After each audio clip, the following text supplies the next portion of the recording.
I just always have been someone who feels like I want to, like, that, like, injustice makes me upset, just like I expect most people makes them upset.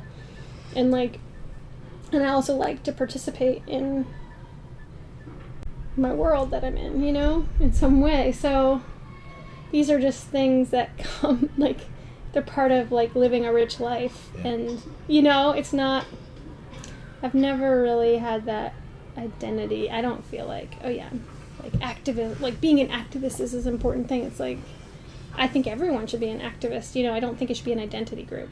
I think the old protest tactics need, like, a revamping, and, like, we can't, I remember sitting in this meeting being like, I feel like I'm in this circle, this loop that we can't get out of. Like, we're just going to keep doing the same things over and over, even though the world has changed. And so I just sent out an email. I'm like, hey ladies, how about we do something different? You want to, like, wear pink to the next protest together, and we'll meet up. And we met up, and we wore pink, but it was uncoordinated, and it was the most depressing protest. And then we were like, let's have a meeting. And then it became this thing, like, let's use, you know, we developed that together. That we were going to do dance routines. You know what I mean? It wasn't like, oh, and we're going to open this space.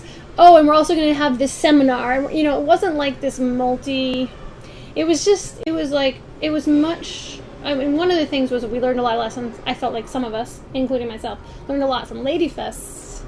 The people who had been involved in Lady Fests. It was like, we didn't want to do something like that. We didn't want to do something totally open to whoever wanted to be part of it, A.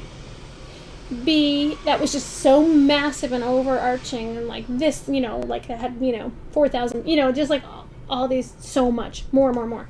We just wanted to do something that was, like, tangible, in a way, and doable. Like, we're going to be a dance troupe. Our analysis was basically, what's the point of a protest? It seems like it's a performance of your political, you know, views, and in some, you know, there's different kinds of protests, but this kind. And if you're doing a performance, you might want to think about your audience and who's the audience for this. And, you know, like, we were thinking about a lot of things around those issues, and what language, you know, like, what languages, body languages, and aesthetic languages, like, would speak to a public, or they might stop for a second and stop what they're doing for a second and engage with, like, because we were like, the street should be for dancing and dialogue, not just for shopping. You know, that was one of our slogans, you know. And people will try to turn the music off and said we were being inappropriate at a protest.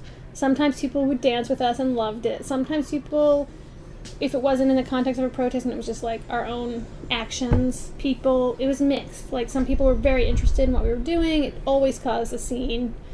If you're looking at this video in 20 years, I don't know. But if you're looking at this video in, like, 3, it'll probably still be up at pinkblock.org, the archived website, with the video, to see what we did.